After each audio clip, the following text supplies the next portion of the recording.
अस्सलाम वालेकुम। प्रोग्राम सहाफ़ी में मतीउल्लाह जान मेरे साथ स्टूडियोज़ में मौजूद हैं सीनियर जर्नलिस्ट और कोर्ट रिपोर्टर अब्दुल करीम सिद्दीकी, और हमें अमेरिका से ज्वाइन किया है सीनियर जर्नलिस्ट और तजज़ियाकार जनाब अनवर इकबाल साहब ने। आप दोनों का बहुत शुक्रिया। सबसे पहले तो करीम सिद्दीकी साहब, अब आज ही वज़ीर कानून ने एक बड़ा अहम बयान दिया है फौजी अदालतों में जो 9 मई के मुल्ज़मान के ट्रायल के हवाले से, और उन्होंने कुछ चीज़ें बहुत क्लियर की हैं। और आज ही के दिन अमेरिका से भी एक बयान आया है फौजी अदालतों में ट्रायल के हवाले से। पहले हम वज़ीर कानून की वो बयान सुन लेते हैं कि एग्जैक्टली पॉलिसी स्टेटमेंट है क्या, और ये बड़ा अहम है। पहली दफ़ा हुकूमत पाकिस्तान ने बताया है कि किस किस्म के राइट्स अवेलेबल होंगे 9 मई के मुल्ज़मान को। सुनते हैं वफाकी वज़ीर आज़म नज़ीर तारक को।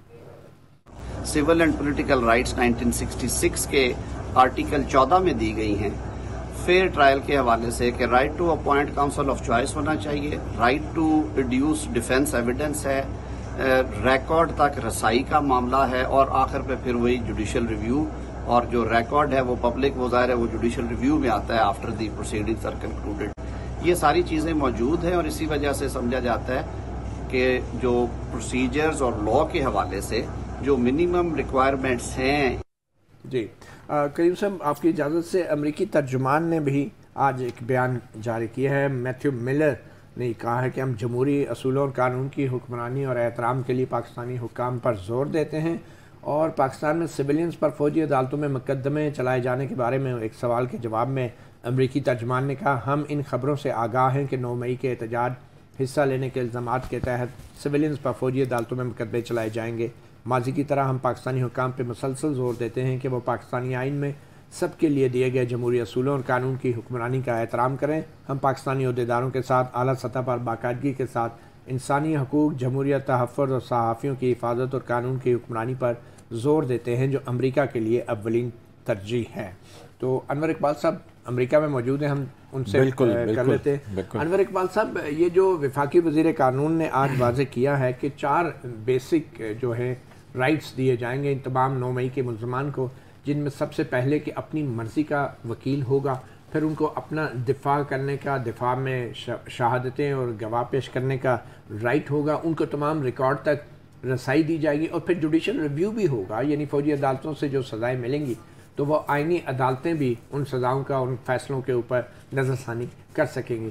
तो आप समझते हैं कि जो वफाकी वज़ीर कानून का जो बयान है वो अमरीकी इंतज़ामिया को मुतमईन कर सकेगा, क्योंकि एनीवे हमारी बैनुल-अक़वामी ज़िम्मेदारियाँ तो फिर भी हैं, सिविल एंड पॉलिटिकल राइट्स का जो कन्वेंशन है जिसका जिक्र भी वज़ीर ने किया।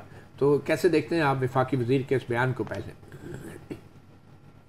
देखें, जहाँ तक अमरीका का ताल्लुक है, हमारे पास पहले दिन से यही मौक़िफ़ रहा है कि ये पाकिस्तान का अंदरूनी मामला है, हम इसमें मुदाखलत नहीं करेंगे, लेकिन हमारी ख्वाहिश है कि पाकिस्तान अपने आइन और दस्तूर और कवानीन के मुताबिक फैसला करे जो भी फैसला करना है। एक तो ये इनकी पोजीशन थी। दूसरी ये कि जहाँ तक फौजी अदालतों का ताल्लुक है, वो आपको पता है कि अमेरिका हमें कभी भी इसकी हिमायत नहीं कर सकता, हमेशा इसकी मुखालफत करेगा। और जिस तरह इन्होंने इस बयान में कहा, इससे पहले भी बयानात में ये कहते रहे, इस तरह की बात करते रहे। बात यह है कि क्या अमेरिका इस मामले में यानी अमरीकी इंतजामिया कोई प्रैक्टिकल कोई स्टेप लेगी? तो मुझे नहीं लगता कि प्रैक्टिकल कोई मेजर करेंगे। उसकी 2 वजूहत हैं। पहली वजह है कि इस वक्त अमेरिका की तमाम तर तवज्जो यूक्रेन पे है। पाकिस्तान इस वक्त बहुत पीछे है। अब पाकिस्तान का जिक्र नहीं होता, थिंक टैंक में डिस्कशन नहीं होती, अखबारात में आर्टिकल्स नहीं होते।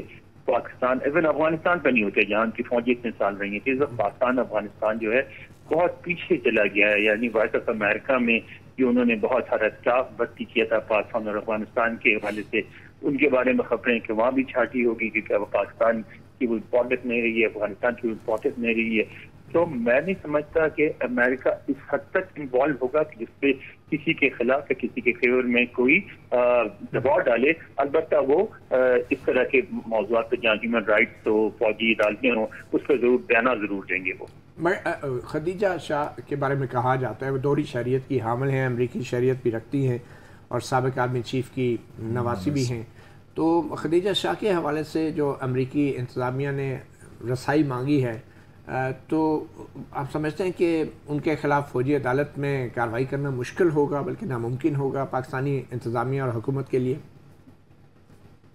देखें, जिनके पास भी दोहरी शोहरत, जैसे खदीजा शाह की बात में खदीजा शाह के नाम लेकर एक हवाल किया गया था तो इसलिए उनका नाम आ गया। लेकिन जितने दोहरी शहरियत वाले हैं, दोहरी शहरियत जो है अमेरिका में, वो आपको इजाजत देता है कि आप अपने मुल्क से एक राब्ता बरकरार रखें और आपका मुल्क अगर आपको कोई फैसिलिटीज देता है तो वो आप उससे फायदा उठाएं।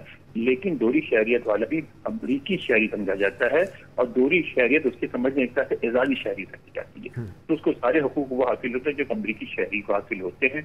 लिहाजा जो भी अमरीकी शहरी अगर आप इसको गिरफ्तार करेंगे तो उसको रसाई भी देनी पड़ेगी और ये मामला खामोशी से भी निपट सकता है अगर उस मामले को उठाया ना जाए। लेकिन एक बहुत बड़ी तब्दीली आई है, एक तो सोशल मीडिया की वजह से और दूसरे बरतानिया के बाद अब अमेरिका में भी पाकिस्तानी कम्युनिटी जो है उनका इंटरेस्ट बढ़ रहा है, उनकी आने वाली नस्लें पढ़ रही हैं, लिख रही हैं और बड़ी तादाद में सियासत में जा रही हैं। डेमोक्रेट्स को भी ज्वाइन कर रही हैं, रिपब्लिकन को भी ज्वाइन कर रही हैं। तो अब जो भी मसाइल होंगे उसमें पाकिस्तानी अमेरिकन की राय एक अहमियत रखेगी, इसलिए कि वो इसको बार बार उठाएंगे। यहाँ अमेरिका में कांग्रेस में उठाएंगे, मीडिया में उठाएंगे। अब आपको मीडिया में अक्सर पाकिस्तानी ओरिजिन के अमेरिकन जर्नलिस्ट नजर आते हैं जिन मौजूद पे लिखते हैं, बोलते हैं। तो अब इसको इस तरह हजम नहीं किया जा सकेगा। अगर दोहरी शहरी का कोई अमरीकी पकड़ा जाएगा तो हुकूमत को उसको जस्टिफाई करना पड़ेगा। अच्छा, आखिर में ये बता दें कि पीटीआई कितनी मौसर है और आप समझते हैं पीटीआई ने टेबल्स टर्न कर दिए हैं अपनी लॉबिंग की वजह से अमेरिका के अंदर? कहाँ वो अमेरिका को साजिशी करार देती थी, हुकूमत गिराने का जिम्मेदार, और कहाँ अब इमरान खान जो हैं वो कहते हैं कि अमेरिका बिल्कुल उस साजिश में, अगर कोई साजिश थी तो उसका हिस्सा नहीं था। तो शहबाज गिल भी बड़े मुतहर्रिक हैं अमेरिका में। तो इस वक्त पीटीआई की लॉबिंग की क्या सूरत हाल है अमेरिका के अंदर? पीटीआई को बड़ा एडवांटेज हासिल है। जब ये शौकत खानम मेमोरियल बना रहे थे हॉस्पिटल, तो जाहिर एक मेडिकल वो था, मामला था, हॉस्पिटल बन रहा था, तो उस दौरा एक तवील अर्सा लगा उसको मुकम्मल करने में। एक बना फिर दूसरा बना और फिर उसके लिए मुसलसल अब भी फंड रेजिंग होती रहती है, डॉक्टर इंवॉल्व रहते हैं और यहाँ से डॉक्टर्स जाते हैं, वहाँ काम करते हैं, यहाँ से मेडिसिन भेजते हैं, पूरा एक सिलसिला बना हुआ है। तो उसकी वजह से कोई, मैं समझता हूँ 25-30 साल से अमेरिका में मुकीम पाकिस्तानी डॉक्टरों के ताल्लुकात हैं इमरान खान से, उनकी पार्टी से, उनके लोगों से, और फिर वो ताल्लुकात और उसको वो इस्तेमाल जाहिर है कर रहे हैं इस वक्त, इसलिए कि अमेरिका में जो पाकिस्तानियों की सबसे इफेक्टिव लॉबी है वो है डॉक्टर्स की। बाकी लॉबियों को एम्बेसी आसानी से काबू कर लेती है और उसकी बात मानते हैं, जैसे पाकिस्तानी अमेरिकन कांग्रेस है, दूसरे लोग हैं। लेकिन डॉक्टर इसलिए बात नहीं मानते कि वो एक खुशहाल तरीन हैं, उनके बहुत ताज़ा ताल्लुकात हैं। अक्सर डॉक्टर्स ऐसे हैं जो हमारे खास स्पेशलिस्ट हैं, उनके मरीजों में सेनेटर्स और कांग्रेसमैन शामिल होते हैं। अनवर इकबाल साहब, ये जो 9 मई का वाक़या हुआ और जिस तरह फौजी तनसीबात पे हमले किए गए, तो इन वाक़यात की वजह से भी जो ओवरसीज़ पाकिस्तानी हैं उनको 9 मई के वाक़यात पे भी उनकी सोच पे कोई असर नहीं पड़ा, या उनके सोचने के जाविये पे कोई असर नहीं पड़ा 9 मई के बावजूद भी? नहीं, वो कहते हैं गलत हुआ, नहीं होना चाहिए था, लेकिन वो उसको वो ये नहीं मानते कि इमरान अकेले उसका रिस्पॉन्सिबल है। वो कहते हैं कि पूरे ऐसी सिचुएशन क्रिएट हुई जिसकी वजह से हुआ और उसमें हुकूमत भी इतनी जिम्मेदार है जितने इमरान खान है। ठीक है, बहुत शुक्रिया अनवर इकबाल साहब सहाफ़ी प्रोग्राम को वक्त देने का। क्यों सदीकी साहब, अमेरिका के कंसर्न्स तो अपने हैं क्योंकि वो एक सुपर पावर है, बैन-अक़वामी कवानीन हैं, कन्वेंशंस हैं, ह्यूमन राइट्स की वो बात करता है। लेकिन जो वफाकी वज़ीर कानून ने बयान दिया है, आप समझते हैं कि इससे कोई सूरत हाल बदल जाएगी? क्योंकि ये कानून तो बकौल ख़ुद हुकूमत के पुराना कानून है, तो उसमें नया ऐसे क्या होगा कि जिसकी वजह से अचानक ही फ़ौजी ट्रायल में शफाफियत आ जाएगी? देखें, 1952 का है, FBLE मेरा हाल केस है जो जेनेसिस है, जिसके बाद सारा ये ब्रिगेडियर रिटायर्ड FBLE, तो वो उसके अंदर इसको वैलिडेशन और इसकी जुडिशल स्क्रूटनी तो हुई भी है। ठीक है, ऑल्दो के एक फैसल सिद्दीकी साहब ने भी दरख्वास्त जो है वो डाली है इसी 1952 के एक्ट के तहत, जो FIR दर्ज हुई हैं KP पंजाब और KP पंजाब और बलूचिस्तान के अंदर। तो जहाँ तक वो है, जाहिर है कि पाकिस्तान का अपना है तो सही, लेकिन दूसरी तरफ जो पाकिस्तान बार काउंसिल है और सुप्रीम कोर्ट बार एसोसिएशन है, हालांकि सुप्रीम कोर्ट बार एसोसिएशन के अंदर और पाकिस्तान बार काउंसिल के अंदर अपने तौर के ऊपर जो इख्तलाफात हैं, इस सब के बावजूद उनका मुसलसल मुतालबा यही है कि मिलिट्री कोर्ट्स के अंदर ट्रायल ना किया जाए सिविलियंस का। लेकिन एक बार कहीं देखें तारीख में तो ये भी है ना कि जो भुट्टो के खिलाफ ब्रिगेडियर FP अली ने जो साजिश की थी, उस पर फिर जस्टिस हमूदुर रहमान जो 5 जजों के बेंच की सरबराही कर रहे थे, उन्होंने ये कहा था कि ये कानून जो है, इस कानून के तहत सिविलियंस को दुरुस्त तौर पे ट्राई किया जा सकता है। सिविलियंस भी ट्राई हो सकते हैं अगर वो किसी फौजी अफसर को, एहलकार को उकसाते हैं या फिर ऑफिशियल सीक्रेट एक्ट की खिलाफ वर्जी करते हैं। तो माजी के फैसले तो हैं, तो नया क्या होगा, क्योंकि कानून तो वही है आर्मी एक्ट का।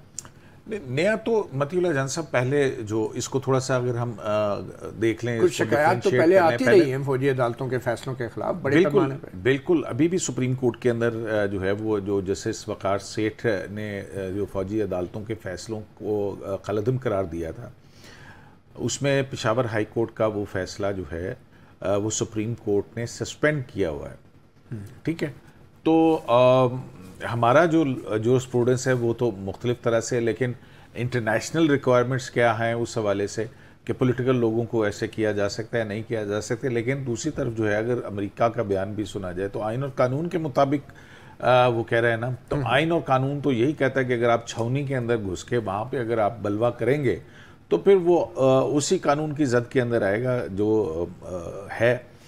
और फिर दूसरी तरफ जो है, जो जैसा कि आज लॉ मिनिस्टर जो है उन्होंने ये कहा, अब इसमें जो है अगर आप देखें तो कुलभूषण का केस जो था, वो जब आलमी अदालत इंसाफ के अंदर गया था तो वहाँ पे जस्टिस वकार सेठ के फैसले सामने रख के और कहा गया था कि हमारे यहाँ आला अदालतों की जुडिशल स्क्रूटनी है और आज़ाद अदलिया। अभी वहाँ पे पहले फौजी अदालतों के अंदर जो काउंसलर एक्सेस है, मतलब अपनी मर्जी का वकील करने की और मिलने जुलने और वो सारी वो चीज़ें नहीं थी, जासूस के लिए नहीं थी, जासूस के लिए नहीं थी, वो तो जाहिर है।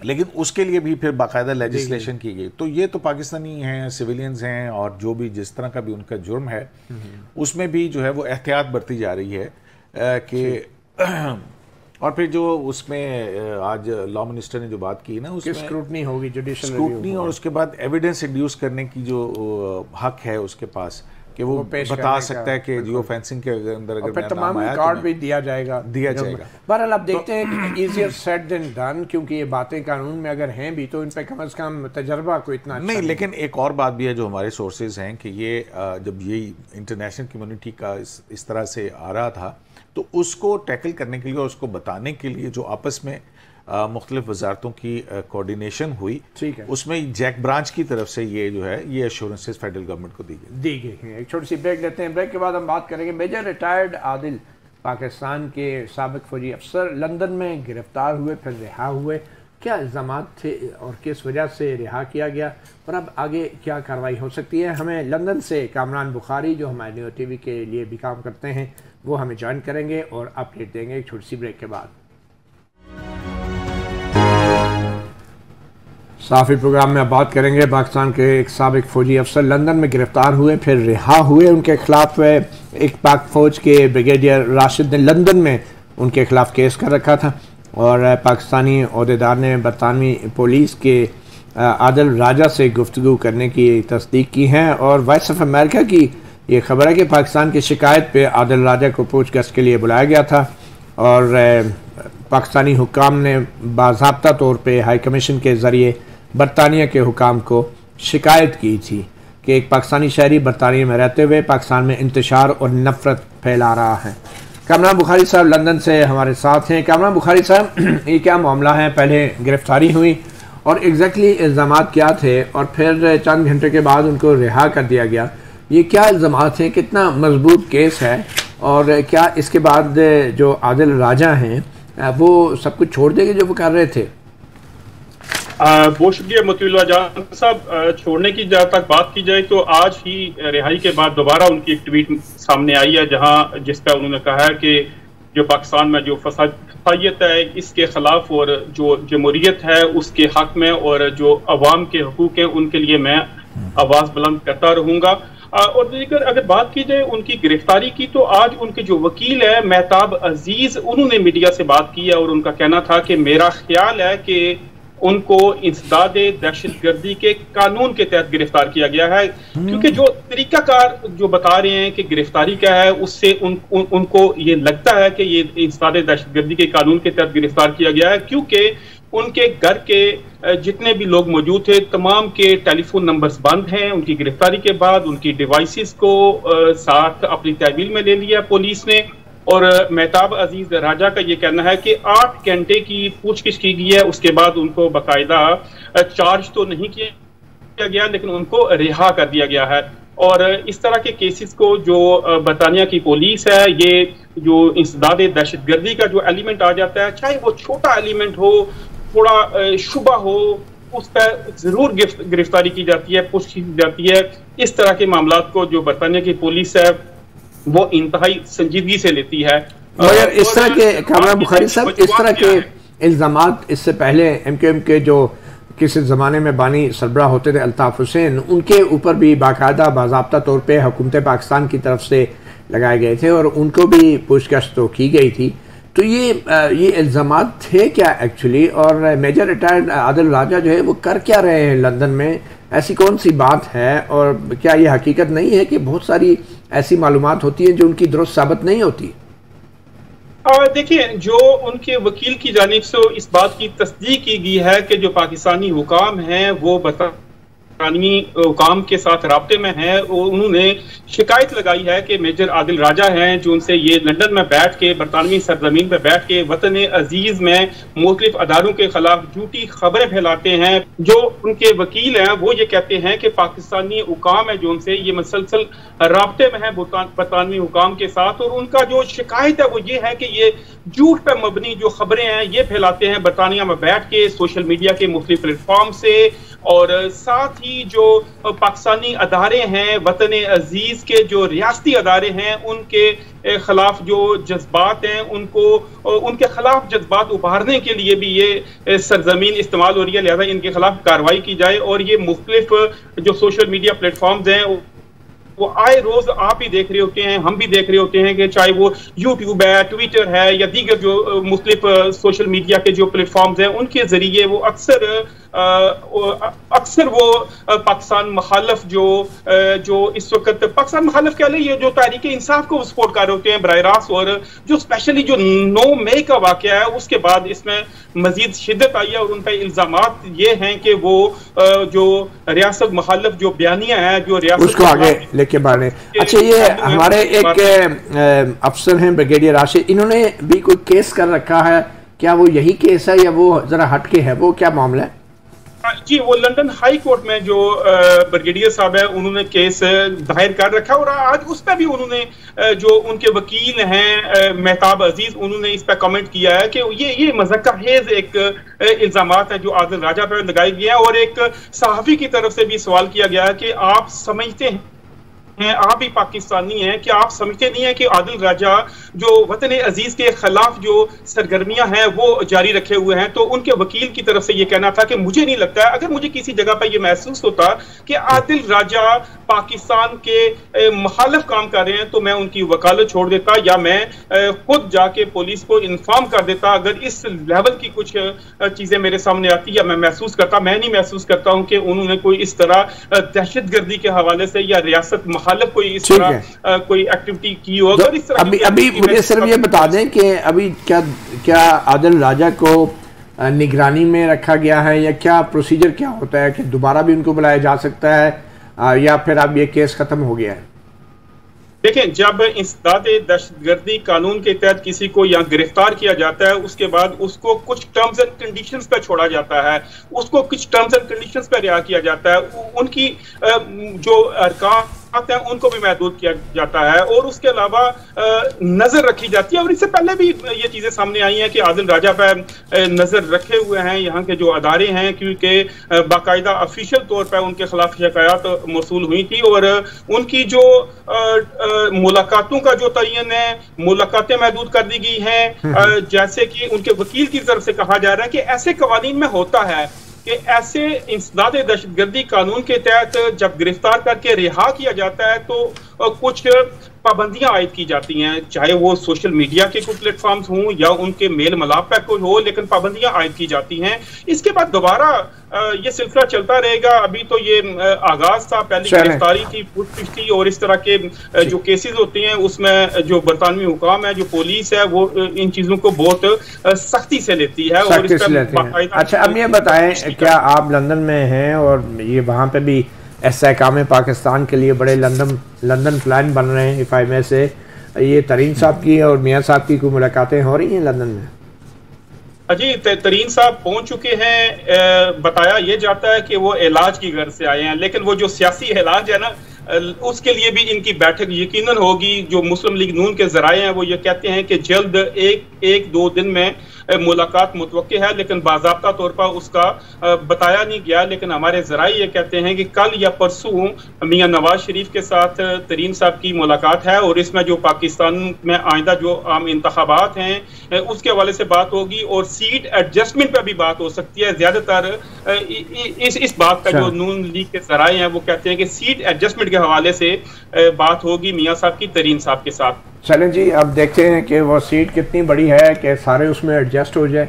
एक छोटी सी ब्रेक लेते हैं, ब्रेक के बाद बात करेंगे सुप्रीम कोर्ट में होने वाली आज की दिलचस्प कार्रवाई। पार्लियामेंट के मंजूर शुदा नजरसानी एक्ट के ऊपर दलाइल अभी जारी हैं। चीफ जस्टिस उम्मत बंदयाल ने कल तक ये मामला मुलतवी कर दिया है, मगर एक ऐसा वकील भी आज चीफ जस्टिस के सामने पेश हुआ जिसने कहा कि उनको अगवा किया गया था, और वो अगवा होने के बाद उन्होंने एक तहरीरी दरख्वास्त भी चीफ जस्टिस को दी, मगर चीफ जस्टिस ने उन्हें बात नहीं करने दी और सिर्फ एक ही तलकीन की, नसीहत की कि सब्र करें। एक छोटी सी ब्रेक के बाद कयूम सदीकी से बात करते हैं।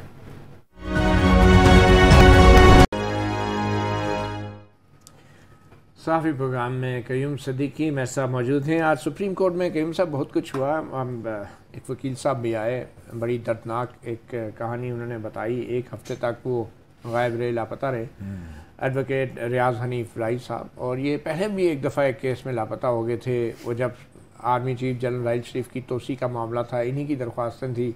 फिर ये गायब होने के बाद वापस आए, दरख्वास्त वापस लेने की कोशिश की, और चीफ जस्टिस आसिफ सईद खोसा साहब ने कहा नहीं, अब तो आप वापस नहीं ले सकते, ये तो मफाद आमा की बात है। बहरहाल कोर्ट के नोटिस में ये चीफ साहब ने नहीं, उससे पहले भी एक दरखास्त इन्होंने डाली थी जस्टिस काजी फैसल की अपॉइंटमेंट के खिलाफ, फिर ये नहीं पेश हो रहे थे तो साकिब निसार साहब ने इनको पुलिस के जरिए पकड़ के तो अदालत के अंदर वैसे हमें रियली ये जो बताया इन्होंने, ये बड़ा ही अफसोसनाक सी एक सूरत हाल थी। मगर चीफ जस्टिस साहब ने उनको ओपन कोर्ट में वो दरख्वास्त पढ़ने नहीं दी गई जिसमें उन्होंने अपने साथ होने वाले वाक़े का तफसीली जिक्र किया गया था, और साथ ही कहा कि सब्र करें, इस वक्त हम एक इर्तिका से या ट्रांजिशन से गुजर रहे हैं और जज्बात बहुत हाई हैं, इमोशंस, तो सब्र की तलकीन की जुर्रत। वैसे अगर कोई सुप्रीम कोर्ट ऑफ पाकिस्तान के सामने एक दरख्वास्त गुजार अगर उसको किसी भी वजह से उठा लिया जाता है, चाहे जाए कि उसे कहा जाए कि दरख्वास्त वापस लो, तो क्या ये सुप्रीम कोर्ट की तौहीन नहीं है कहीं साहब? मतीउल्लाह जान साहब, हम और आप रोज़ जो है वो जज साहबान के रिमार्क्स और बड़े खूबसूरत फ़िक्रे जो हैं वो सुनते हैं कि हम आइन के बुनियादी हकूक़ के मुहाफ़िज़ हैं और सब कुछ ऐसा जो है ये होता है। लेकिन एक शख्स जो है वो आपके सामने जो दरख्वास्त गुजार था खुली अदालत के अंदर, और वो अचानक से गायब हो गया, और फिर उसके बाद वो अपनी बिपता जो है वो फाजिल अदालत के सामने रखना चाहता है और अदालत सुन नहीं रही है और कह रही है कि सब्र की तलकीन कर रही है, बल्कि कहा कि मुझसे चैम्बर में मिल लें। अब ये पर्सनल लेवल के ऊपर कोई इंटरेक्ट करके किसी के साथ करना है, या आप अदालत हैं और अदालत ने कानून और आइन के मुताबिक करना है। आप या तो उसकी दरख्वास्त को सुनते, डिसमिस करते, या जो भी सूरत हाल बनती है कि आप उसको रेलिवेंट फोरम के ऊपर जाने के लिए कहते। लेकिन ये कि सब्र की तलकीन करने का तो फिर अदालतें जो हैं वो मेरा ख्याल है कि वो उनको ये सारा अदालती निज़ाम जो सब्र और शुक्र के लिए है करना चाहिए। वैसे मतलब है कि जब भी अब देखेंगे, जब अपने चीफ जस्टिस के इख्तियारात के हवाले से बिल अभी कानून नहीं बना था, तो आपने उस वक्त सब्र और तहम्मुल का मुजाहरा नहीं किया और आपने उसको बिल को वजूद में आने से पहले मुअत्तल कर दिया। और यहाँ पे आप सब्र का दबंग फैसला जो है वो दे रहे हैं एक वकील को या एक ऐसे शख्स को, एक लिटिगेंट को, जो कह रहा है कि जनाब मेरे साथ नाइंसाफी हुई है, मेरी आज़ादी सलब हुई है, मुझे किस कानून के तहत उठा के लेके गए, मुझे बताया। तो साबर और शाकिर होना कोई इतनी बुरी बात भी नहीं है, नहीं होना मगर चाहिए। जब अदालत है, अख्तियार है आपका, तो बहरहाल एनीवे एक और दरख्वास्त भी आई थी जस्टिस जो साबिक जज इस्लामाबाद हाई कोर्ट के शौकत अजीज सदीकी साहब, उन्होंने कहा था कि इमरान खान को भी शामिल तफ्तीश किया जाए, इमरान खान जी इमरान खान और दूसरे। आज जो हुक्म आया है चीफ जस्टिस का अरशद शेख की वालदा की उस दरख्वास्त के हवाले से, उस हुक्म में क्या है, कैसे देखते हैं उसको? मतीउल अज़म साहब, एक बात तो है कि अगर इन्वेस्टिगेशन के अंदर अदालतें मुदाखलत नहीं करती हैं, ये बात बिल्कुल ठीक है। और ये भी काम जो था वो तहकीकाती इदारों का था कि आखिर वो कौन लोग हैं जो ये क्लेम कर रहे थे कि हमें पता है कि अरशद शरीफ को किसने मुल्क से भगाया और किसने मारा। इस हवाले से क्लेम्स मौजूद हैं और वो किसी से छुपे नहीं हैं। मुराद सईद हैं, बिल्कुल। अरशद शरीफ की वालदा की जो दरख्वास्त है बज़रिए शौकत सिद्दीकी जो आई है, उसमें अंदर इमरान खान हैं, फैसल बाउडा हैं, इमरान रियाज हैं, सलमान इकबाल एयरवाई के, और पांचवें भी एक शख्स हैं फैसल बाउडा और इमरान मुराद सईद। तो ये सारी चीज़ें जो हैं अब ये देखने चीफ जस्टिस ने ऑर्डर क्या किया है? चीफ जस्टिस ने ऑर्डर ये किया, उन्होंने कहा कि एक तो हम जो है वो अज़ खुद नोटिस में हम उसकी तहकीकात को फैसिलिटेट कर रहे हैं, डायरेक्ट नहीं कर सकते। हम डायरेक्ट नहीं, इन्वेस्टिगेशन को हम ना तो हैम्पर कर सकते हैं ना डायरेक्ट कर सकते हैं, कोई उसको डायरेक्शन नहीं दे सकते। कोई पनामा की JIT तो थी नहीं, या अदालत जिसके ऊपर निगरान जज बिठा देते हैं। लेकिन फिर भी उन्होंने कहा कि ये जनाब इनकी, और उसमें ये नहीं लिखा कि कौन किन लोगों से की जाए, उन्होंने कहा सर्टन पीपल के बारे में जो है ना, एक नाम इमरान खान का नाम लिखते। हाँ, वो फिर लेकिन उसमें भी उन्होंने ये कह दिया है कि SIJT जो है उसके सामने आप ये जाएं। ये भी बड़ी बात है कि सुप्रीम कोर्ट ने कहा है कि आ गई है उनकी JIT के सामने, अब कम से कम JIT को कंसीडर करनी पड़ेगी। हाँ, डेफिनेटली। अच्छा, आज एक बार फिर तारीख बन गई, लेकिन उसका भी तरीकाकार है ना मतीउल अज़म साहब, इस एविडेंस को किस तरह से 161 का एक प्रोसीजर है पूरा क्रिमिनल लॉ के अंदर, कुछ लोगों का बयान तो उसमें समझ जाएगा। हाँ, मेरे ख्याल में इनमें से 2-3 लोग हैं जिनका बयान भी कलमबंद हुए। अब देखिए, वैसे तो इमरान खान साहब साबिक वज़ीर-ए-आज़म में उनको रज़ाकाराना तौर पे खुद एक दिन सुबह सवेरे पहुंच जाना चाहिए JIT के दफ्तर के रिकॉर्ड करो मेरा बयान, मैं बताता हूँ कि अरशद शरीफ को बाहर जाने पे मैंने क्यों कहा और इसके पीछे कौन लोग थे। ये तो आज खुद इमरान खान को बगैर नोटिस के अभी एक JIT के सामने इमरान खान साहब अपीयर हुए हैं ना, हुए थे, जहाँ पे आपको पता है थाना रमना वाला केस के अंदर, और उसमें जो कुछ उन्होंने कहा, अब फिर इसी तरह के सवाल जवाब होंगे, वो कह देंगे मुझे किसी ने कहा था, मुझे याद नहीं है, मुझे याद नहीं, अननोन कॉलर। बट एनीवे, एक और तारीख बन गई है जी सुप्रीम कोर्ट में, एक और खातून जज। हाँ, ये बड़ी मुसर्रत का मौका है आपके, और आज बड़ा पुरमसर्रत मौका है कि जस्टिस मुसर्रत हिलाली जो है वो सुप्रीम कोर्ट में अब 2 खवातीन हो जाएंगी। हाँ, कोई जारादारी नहीं हो तो ये जुडिशल कमीशन ने ये जो फैसला किया है, दूसरे 2 जजों का भी नाम सुन रहे थे, जस्टिस रूहुल अमीन और जस्टिस कैसर रशीद, तो वो उनका नाम गौर ही नहीं किया गया, क्योंकि कुछ ऐसा तासुर मिल रहा था कि शायद उनको भी चीफ जस्टिस ने कहा कि इन पर भी गौर करें। हाँ जी, प्रपोज तो नाम जो है वो जस्टिस मुसर्रत हिलाली का ही एज चीफ जस्टिस किया था, और इसकी आपको पता है रीजनिंग है कि ये चीफ जस्टिस की तरफ से नाम नहीं आया था, जुडिशल कमीशन के 2 सीनियर मेंबर्स की तरफ से नाम आया था। तो ये भी एक बड़ी एक मुख्तलिफ बात हुई है कि जुडिशल कमीशन के अंदर नाम जो है वो चीफ जस्टिस नहीं, सीनियर प्यूनरी जज जो हैं उनकी तरफ से रिकमेंड किया गया, और उसको चीफ जस्टिस ने आज जो है वो कबूल किया। उसके साथ जाहिर है जस्टिस रूहुल अमीन और जस्टिस कैसर रशीद जो हैं वो उनके भी क्रेडेंशियल्स मंगवा लिए गए थे। हालांकि बहुत पहले ये कहा जाता कि कैसर रशीद साहब चीफ जस्टिस हैं, उनको सुप्रीम कोर्ट के अंदर लाया जाए, उनका नाम फिर ड्रॉप कर दिया गया था चीफ जस्टिस ने जब 5 नॉमिनेशंस खुद की थी उस वक्त, बिल्कुल, और फिर अब जो है वो किया। तो ये बड़ी अच्छी बात है, एक तारीख बन जाएगी। वैसे जस्टिस काजी फरीसा बीच में बैठे होंगे, एक तरफ जस्टिस आयशा होंगी, दूसरी तरफ जस्टिस मुसर्रत हिलाली होंगे। ये भी एक तारीख होगी कि 2 खवातीन जजेस एक बेंच पे, फुल बेंच पे, और उसमें जो है वो अगर मेजॉरिटी से फैसला आया 1-2 का, तो हाँ, फिर तो खवातीन का फैसला तो पूरा है ना। फैसला बट ये एक बहुत, ये भी एक तारीख बन जाएगी। और आपके ख्याल में जो एक सीट रह गई है सुप्रीम कोर्ट में, उसको फिर फैसला तो नहीं, मेरा ख्याल है कि अब उसका फैसला जो है वो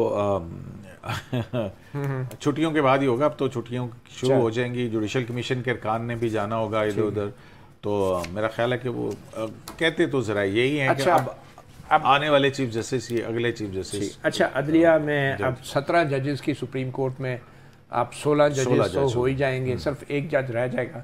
मगर अदलिया से शिकायत बड़ी हैं, ख़ास तौर पे जो सीनियर पार्लियामेंटेरियन हैं हमारे। आज वज़ीर दिफा ख्वाजा आसिफ ने दिफाई अमूर से हट के हुकूमत का दिफा करते हुए जो अदालती अमूर के ऊपर एक बड़ा ही चोट लगाई है, हमला किया है। देखें ख्वाजा आसिफ ने पार्लियामेंट में क्या कहा।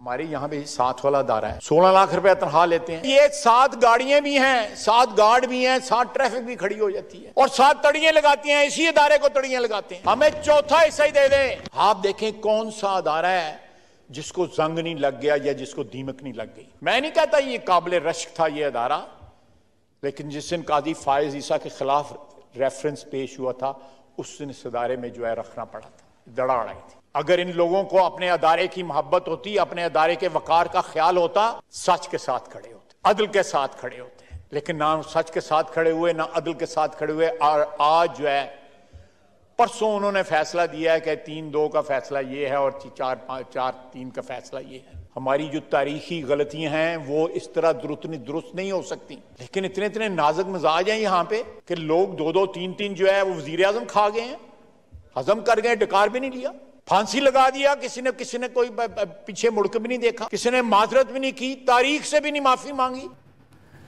वज़ीर दिफा तो आज बड़े ही गुस्से थे, हालांकि इन्हीं की वजारत थी जो 2-2, 3-3 वज़ीर आज़म खा गई। आप नहीं समझते क्या ये हमारी वजारत दिफा नहीं थी? मतीउल्लाह जान, देखें वजारत दिफा के सामने तो नहीं थी। मतलब महकमा तो ही नहीं कहता ना। नहीं, देखें आप इसमें आप अदलिया का क्या कसूर है? वो तो बकौल जस्टिस नसीम हसन शाह साहब के कुछ काम करने पड़ जाते हैं, नौकरी भी तो बचानी है। मतीउल्लाह जान साहब, लेकिन देखें ना, बात तो ठीक है कि ये जिसका भी काम था, ये टूल तो यही बने ना।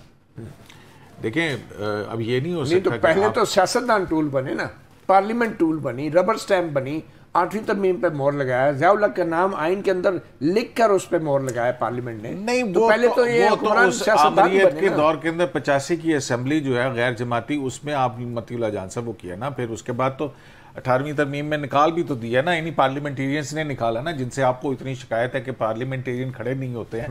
आज पार्लियामेंट खड़ी है ना, आज पार्लियामेंट कह तो रही है कि कम से कम वो जो एक कोलैबोरेशन था एस्टैब्लिशमेंट और जुडिशरी के अंदर, अब आज थोड़ा सा मेरा ख्याल है कि हालात थोड़े से मुख्तलिफ नजर आ रहे हैं कि एस्टैब्लिशमेंट कहीं और खड़ी है, दिल्ली कहीं और खड़ी है। जा रहे हैं तो ये किसके ऊपर तनकीद कर रहे हैं? लेकिन पार्लियामेंट के अंदर मतीउल्लाह जान साहब नई क़यादत आ रही है, नहीं आ रही है, वो दूसरी बात है। लेकिन ये आप क्या समझते हैं कि जो कुछ हुआ है, मतलब अदालत के अंदर मुख्तलिफ फैसलों के ज़रिए से, जिस तरह से किसी मोहब्बत, नज़रिया मोहब्बत के तहत जो अदालती फैसले आए हैं, वहाँ पे तो फिर फप्ती यही कसी जाती रही थी कि शुक्र करें इन्होंने इलेक्शन शेड्यूल दिया, इंतखाबी नताइज का ऐलान नहीं कर दिया। अच्छा, तो जब इस तरह की हालत बन जाएगी मतीउल्लाह जान साहब, तो फिर जो है तनकीद तो बहरहाल आपको बर्दाश्त करनी पड़ेगी। जब आप अपने दायरे इख्तियार से निकलेंगे तो फिर तनकीद का हिस्सा भी बनेंगे। अच्छा, हमारे वजीर दिफा जो है ना, वो मईशत के हवाले से भी बड़े परेशान है। क्या भुट्टो इंसाफ नहीं मांग रहा? मुझे एक बात बताएं मतीउल्लाह जान साहब। तमीज़ुद्दीन दस्तक दे रहे हैं, लेकिन भुट्टो तो अब जी यहाँ पे फेडरल मुलाजमीन कह रहे हैं कि प्रोविंशियल जो है जो मुलाजमीन जो है उनको तनख्वाहें ज्यादा मिल रही हैं, और ये पैसे मुहैया करना हमारा काम है, और साथ एग्जीक्यूटिव का काम है, ब्यूरोक्रेसी का काम है, और साथ अदलिया का भी काम है कि वो थोक के हिसाब से सैकड़ों नहीं हजारों स्टे ऑर्डर ना दें। आज भी हमारे सर पे मंडरा रहे हैं बादल के IMF हमें प्रोग्राम देगा या नहीं देगा। एक न्यूक्लियर पावर, एक नाकाबिले तस्खीर दफा, बैरूनी दुश्मनों के अगेंस्ट हमें कोई खौफ खतरा नहीं है अल्लाह के फजल से। लेकिन जो अंदरूनी हालात हैं हमारे इकोनॉमी के, फाइनेंशियल हमारे जो हालात हैं, वो सबसे बड़ा खतरा है, हमारा सबसे बड़ा खतरा है। लेकिन ये इकोनॉमी को जो अंदर जो हम दुश्मनी जो है अपने मुल्क के साथ कर रहे हैं, जिनमें तमाम तर अदारे शामिल हैं, तमाम तर, कोई ज्यादा कोई कम, और उसका ब्रंट जो है वो हम ले रहे हैं, हम सियासतदान ले रहे हैं। हमारे वाइस चांसलर जो है वो बिलियंस का उनके बजट हैं, रिटायर नहीं होते, स्टे ले लेते हैं, टेन्योर खत्म होती है, स्टे ले लेते हैं। ये अदलिया क्या कर रही है इस मुल्क के साथ? को अपनी इंट्रोस्पेक्शन करें, को सेल्फ अकाउंटेबिलिटी करें। अदालतों के थोक के हिसाब से स्टे ऑर्डर है, अरबों रुपया फंसा हुआ है। ये बात कोई गलत तो नहीं? बिल्कुल भी गलत नहीं, बिल्कुल भी गलत नहीं है। यहाँ पे एक ट्रांसफर पोस्टिंग होती है तो स्टे ऑर्डर आ जाता है और हुकूमत बैठ जाती है, क्या करे। बल्कि ट्रांसफर पोस्टिंग के अंदर इलेक्शन की तारीख के लिए सो मोटो नोटिस ले लेते हैं। बहरहाल ये सोचने का मुकाम है, मगर कब तक हम सिर्फ सोचते ही रहेंगे। सहाफ़ी प्रोग्राम से इतना ही, इजाज़त दीजिए, अल्लाह हाफ़िज़।